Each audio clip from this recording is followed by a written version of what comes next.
नमस्कार दोस्तों, मैं एक्स चंद्रशेखर ओगले आपका अपने शेयर मार्केट यूट्यूब चैनल स्वागत करता हूँ। हम देखेंगे रेलवे स्टॉक पार्ट 3, टेक्निकल और फंडामेंटल एनालिसिस। उससे पहले एक डिस्क्लेमर है, कोई बाय और सेल का रिकमेंडेशन है, ओनली फॉर एजुकेशन पर्पज। अब हम देखेंगे टेक्समो रेल इंजन, इसके बारे में अगर हम देखेंगे, ये manufacturing, rolling stock, hydro mechanical equipment, steel casting, agriculture and other equipment.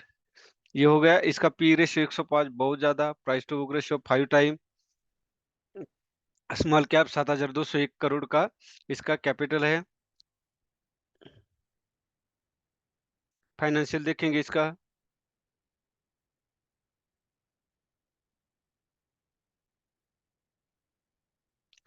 Financial अगर देखोगे तो हम ज्यादा कुछ नहीं देखेंगे इसमें भी, क्योंकि जब पी रेशियो ज्यादा है तो मैं तो बिल्कुल लेना उचित नहीं समझूंगा।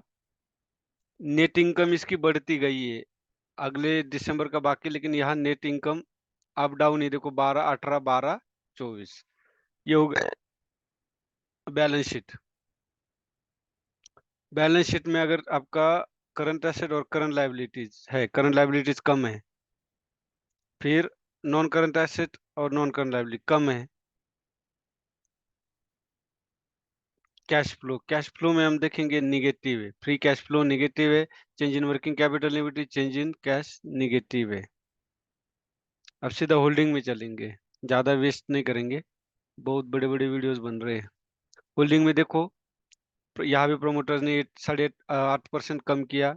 प्रोमोटर प्लेज नहीं है, प्रोमोटर होल्डिंग 50% फिर भी 8.5% कम करने के बाद 27% रिटेलर्स के पास है। एफआई भी काफी ज्यादा मात्रा में है। अब टेक्निकली हम देखेंगे, टेक्निकल में अगर आप देखोगे तो 188 के पास ये बाइंग है और 163 के पास आप या तो इसको एवरेज कर सकते हो या तो स्टॉप लॉस ले सकते हो। एक्चुअल बाइंग अगर आप देखते तो ये इस कैंडल पे 128 के आसपास भी थी, या तो सेकंड बाइंग यहाँ पे थी 179 के आसपास। अगर आता ये 188 के आसपास तो आप इसको बाय कर सकते हो। वॉल्यूम बड़ा है, आरएसआई ओवर बॉट की तरफ है और 50 ईएमए के ऊपर ये ट्रेड कर रहा है। अब टेक्स रेल के बाद आता है कॉनकॉर।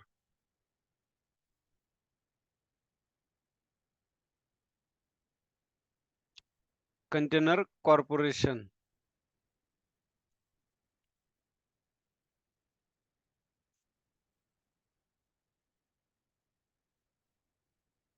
कॉनकॉर में क्या आता है, इंट्री एवरेज है, रेड फ्लैग लो है, P ratio 43, price to book ratio 4.5 गुना हम इसको पे कर रहे हैं। कॉनकॉर में क्या आता है, ये handling of container, the company is also engage in the operation of logistic facility. Logistic मतलब एक जगह से दूसरी जगह ले जाने का ये काम करती है, एज लाइक ए ट्रांसपोर्टेशन और वेयर हाउसिंग का।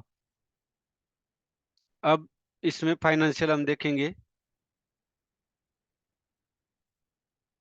ये देखो पूरा रेड है, lower the industry revenue growth, lower the industry net income और डिक्रीजिंग, ये पूरा निगेटिव है। फिर भी क्वार्टरली हम देखेंगे, क्वार्टरली में देखो नेट इनकम कम ज्यादा, यहाँ कम हुआ या उससे भी कम हुआ, और सितंबर वाले में बड़ा है। अभी दिसंबर का आना बाकी है तो थोड़ा सा वेट कीजिए।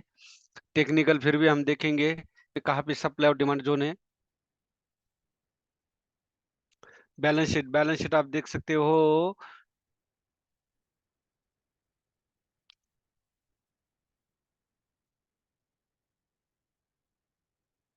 करंट एसेट 4,100 और current liabilities 1,300। Current non current asset 9 और नॉन करंट, मतलब काफी बड़ा डिफरेंस है। कैश फ्लो भी उतना इंपॉर्टेंट है। फ्री कैश फ्लो ये सब ये पॉजिटिव है, लेकिन change in working capital negative और net change in cash negative. ऐसा स्टॉक मिल नहीं रहा जो सारी अगर फंडामेंटली और टेक्निकली फिट मिले। या प्रोमोटर होल्डिंग 50 से ज्यादा है, कांस्टेंट है प्रोमोटर होल्डिंग, कोई प्लेज नहीं है स्टॉक। म्यूचुअल फंड होल्डिंग और फॉरेन इश्यू, ये तीनों 3 महीने से कांस्टेंट है। और रिटेलर्स के लिए 3% है, और एफआई का बहुत ज्यादा मात्रा में इसमें बाइंग है। अब कॉनकर का हम ये देखेंगे कि ये बाइंग के लिए उपयुक्त है।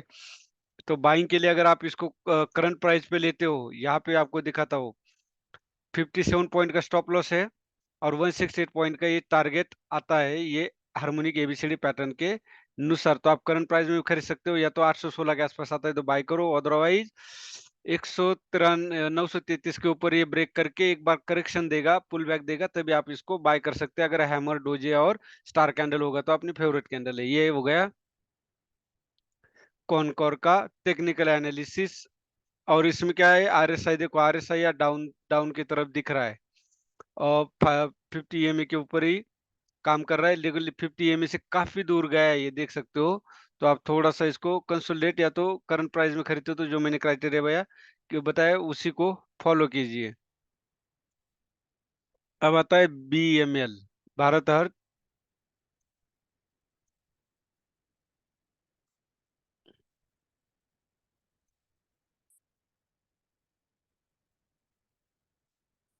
BML, ये देखिए BML लिमिटेड क्या है, manufacturing of rail coaches and spare part and mining equipment. ये हो गया। पी रेशियो बहुत ज्यादा 65, प्राइस टू बुक रेशियो 5.5 गुना हम दे रहे हैं। स्मॉल कैप है, 13,000 करोड़ का इसका कैपिटल है। और ये प्राइस 3,183 प्राइस है। प्राइस इसकी कम है ज्यादा, ये कौन बताता है, पी रेशियो बताता है। और हम कितने गुना पे कर रहे हैं, ये कौन बता रहा है, price to book ratio. Financial financial में हम देखेंगे, ये पूरा रेड है, आप देख सकते हो। Decreasing market share, lower than industry revenue growth, और lower than industry net income. Quarterly quarterly view हम देखेंगे, इसका अभी आया नहीं है दिसंबर का। नेट इनकम यहाँ माइनस हुई थी जून में और सितंबर में बढ़ी है। अब एनुअल देखेंगे, एनुअल में नेट इनकम यहाँ पे है, यहाँ बढ़ा है, पिछले साल से यह बढ़ा है। बैलेंस शीट में हम क्या देखेंगे, बैलेंस शीट में हम देखेंगे करंट एसेट ज्यादा है नॉन करंट लायबिलिटीज से, और नॉन करंट एसेट ज्यादा है, कम है नॉन करंट लायबिलिटीज से। लेकिन अगर टोटल एसेट आप लगाओगे तो ये ज्यादा है तो करंट लायबिलिटी से। लेकिन कैश भी होना बेहद जरूरी है, और कैश के मामले में ये पॉजिटिव है, पॉजिटिव पॉजिटिव पॉजिटिव है, ये पॉजिटिव है भाई। आप मैं इसको खरीदूंगा, अगर मेरे पास पैसे है तो जरूर खरीदूंगा। टोटल प्रोमोटर होल्डिंग कांस्टेंट है, लो प्लेज प्रोमोटर होल्डिंग कांस्टेंट है, सॉरी इनसिग्निफिकेंट मतलब कोई प्लेजिंग नहीं है। फिर 50 से ज्यादा है प्रोमोटर होल्डिंग, और इसमें एफआई भी बहुत ज्यादा मात्रा में, म्यूचुअल फंड भी 17% है। अब टेक, टेक्निकल एनालिसिस हम इसको देखेंगे। टेक्निकल एनालिसिस में बीएमएल अगर 2,727 के आसपास आता है, 2,727 के आसपास आता है,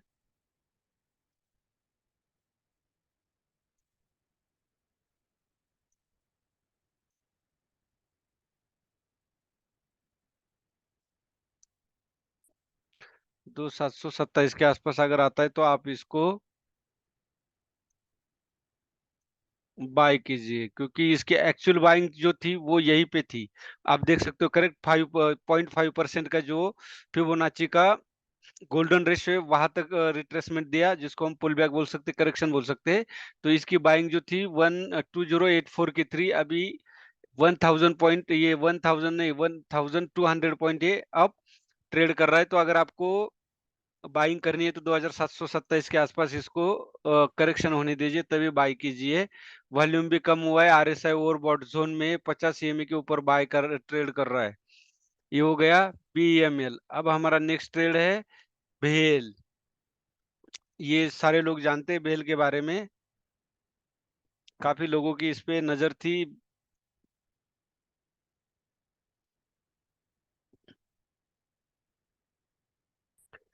Bharat heavy electric limited, P ratio तो देख के ही चक्कर आ जाए, 1036, और price to book ratio two मतलब 2.25 गुना हम ज्यादा दे रहे हैं। इसका मार्केट कैप है 73,000 करोड़ का, ये लार्ज कैप में आती है। अब इसका फाइनेंशियल हम देखेंगे, परफॉर्मेंस ये रेड फ्लैग लो है, बाकी एंट्री पॉइंट बैड बता रहा है यही। प्रॉफिटेबिलिटी एवरेज है, वैल्यूएशन ग्रोथ लो, वैल्यूएशन हाई। अब क्वार्टरली व्यू हम देखेंगे, नेट इनकम इसका बढ़ नेट इनकम तो इसका माइनस माइनस होते गया क्वार्टरली में। एनुअली देखते हैं। एनुअली अगर आप देखोगे तो ये तो पॉजिट माइनस से पॉजिटिव में निकाला है, 22 में और 23 में 477 शो कर रहा है। बाकी सारा ये देख सकते हो डिक्रीज है, रेड है। करंट एसेट ज्यादा है करंट लाइबिलिटीज से, नॉन करंट एसेट ज्यादा है नॉन करंट लाइबिलिटीज से, मतलब ये पॉइंट पॉजिटिव है। लेकिन इनकम का इसमें गड़बड़ी है। नेट चेंज इन कैश इनके पास पॉजिटिव है, change in working capital negative है, फ्री कैश फ्लो भी निगेटिव है। फिर अगर हम देखेंगे Bharat heavy electric, ABB India, CG power और हिताची एनर्जी, इसमें अगर आप देखोगे पी रेशियो इसका 2 नंबर पे है और प्राइस टू बुक रेशियो तो ठीक है इसका बाकी कंपनियों से। होल्डिंग होल्डिंग में प्रोमोटर होल्डर कॉस्ट कांस्टेंट, कोई प्लेज नहीं है। म्यूचुअल फंड ने इंक्रीज किया है, 50% से ज्यादा है तो ये भी पॉजिटिव पॉइंट है। फिर टेक्निकल देखना पड़ेगा। टेक्निकल में ये मैंने दिवाली में दिया था, दिवाली में आप देख सकते हो कितने में दिया था, 65।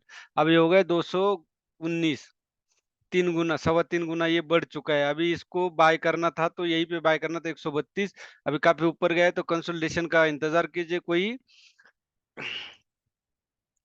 जिसको हम बोल सकते हैं डिस्ट्रीब्यूशन फेज बनने दीजिए। वॉल्यूम बड़ा है, आरएसआई ओवरबॉट में है तो कंसोलिडेशन बेहद जरूरी है। टेक्निकली बिल्कुल भी इसको बाय करना मतलब चलती ट्रेन में बैठना।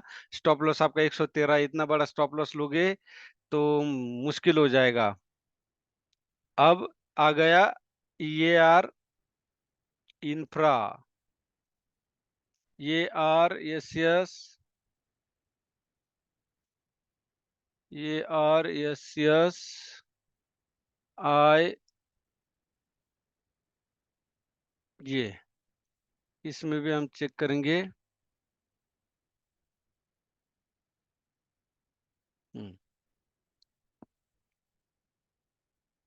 इसका तो सब कुछ एवरेज और लो है।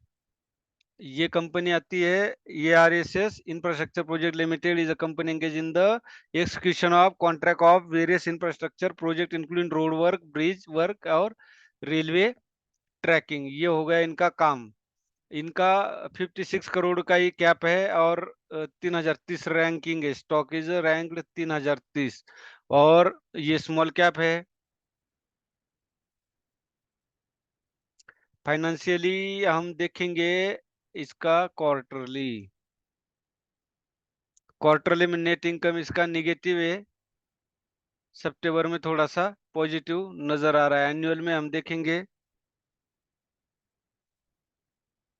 एनुअल में अगर आप देखोगे तो यह माइनस था लेकिन 23 में पॉजिटिव हुआ है। ये बाकी निगेटिव है। बैलेंस बैलेंस शीट में negative total equity over the last 5 year, debt equity ratio has been negative. ये देखो बहुत ज्यादा है इसका। यहाँ पे अगर देखोगे तो करंट रेशियो भी इसका बहुत ज्यादा है। अब यहाँ पे हम देखेंगे करंट एसेट 253 और करंट लायबिलिटी ज्यादा है। Non current asset 1300, non current liabilities कम है। अगर टोटल बनाओगे तो भी ये लायबिलिटी ज्यादा है तो बैलेंस शीट में भी मुझे कोई खास नजर नहीं आ रहा है। मैं इसके बारे में निगेटिव हूँ बैलेंस शीट के बारे में। लेकिन फ्री कैश फ्लो है, change in working capital negative है और नेट चेंज इन कैश है। छोटी कंपनी है।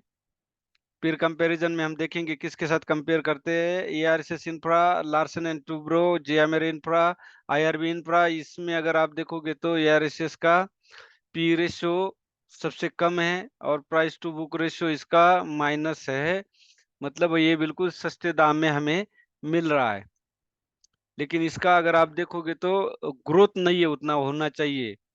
भविष्य में ग्रोथ होगा नहीं होगा इसके बारे में हम बोल नहीं सकते। यहाँ देखोगे प्रोमोटर होल्डिंग 50% से कम है और रिटेल के लिए ज्यादा है। बाकी देखोगे तो प्रोमोटर होल्डिंग कांस्टेंट है, कोई प्लेज नहीं है, और म्यूचुअल फंड और एफआई कांस्टेंट है। अब यहाँ देखोगे तो आप अगर यहाँ बाय करते हो, बाय अगर करना पड़े तो आप 26 से ऊपर बाय कीजिए। स्टॉप लॉस 16 होगा तो बहुत बड़ा स्टॉप लॉस है, एवरेज कीजिए। और फर्स्ट टारगेट 37 होगा। आरएसआई देखोगे तो डाउन है, वॉल्यूम बिल्कुल ना के बराबर है। तो ये लेना भी एक प्रकार का सर्किट स्टॉक है, यहाँ देख सकते हो सर्किट लगा हुआ है, तो ये भी रिस्की है। बाकी मैं इसको नहीं खरीदूंगा। बाकी आप अपने हिसाब से इसको डिसाइड कीजिए लेना या नहीं लेना। ये हो गया रेलवे स्टॉक का technical fundamental analysis part 3। Video अच्छा लगे तो लाइक कीजिए और सब्सक्राइब कीजिए। धन्यवाद। जय हिंद, जय भारत।